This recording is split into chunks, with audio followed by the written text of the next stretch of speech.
Olá, meu nome é Betânia Pimentel e hoje a gente vai conversar sobre fraude no comércio e estelionato. Você sabe o que significa esses dois tipos penais?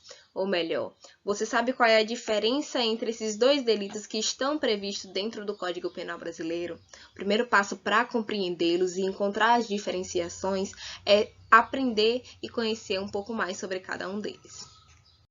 O crime de fraude no comércio é um delito que está previsto no artigo 175 do Código Penal e consiste em enganar, no exercício da atividade comercial, o adquirente ou consumidor, a qual o objetivo jurídico seria o resguardo da boa-fé e da fidelidade. Isso tudo em meio às relações comerciais, destacando os interesses do adquirente e do objeto adquirido.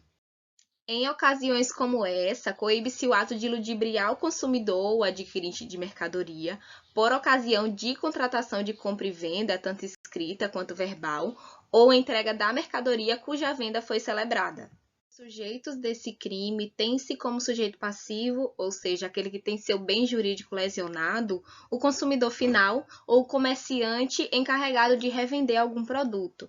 E como sujeito ativo, ou seja, aquele que pratica o delito, tem-se o profissional que é ligado às atividades comerciais, quais sejam o comerciante ou o comerciário, que apenas esteja sobre essas condições e que venha a praticar o ato delituoso.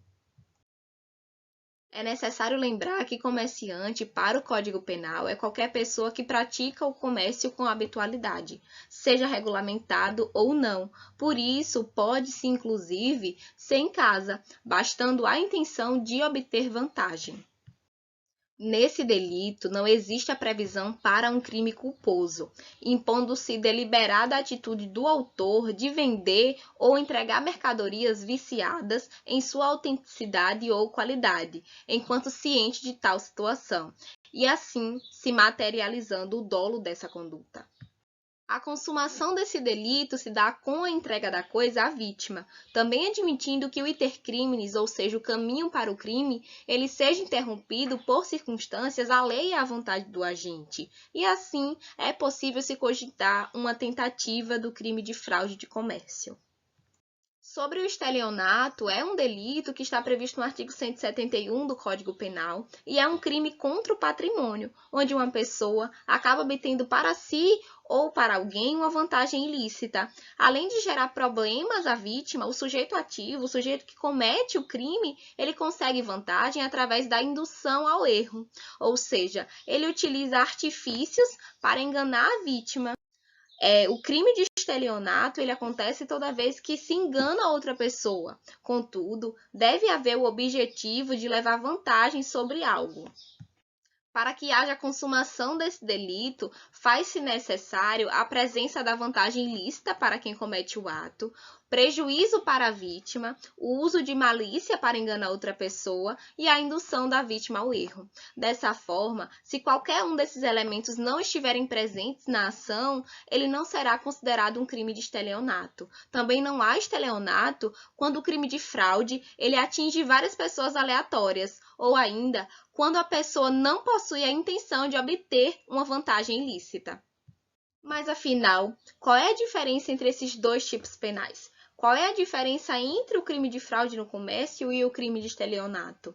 Então, esses dois tipos penais, eles são crimes contra o patrimônio, que têm a fraude como um meio de execução.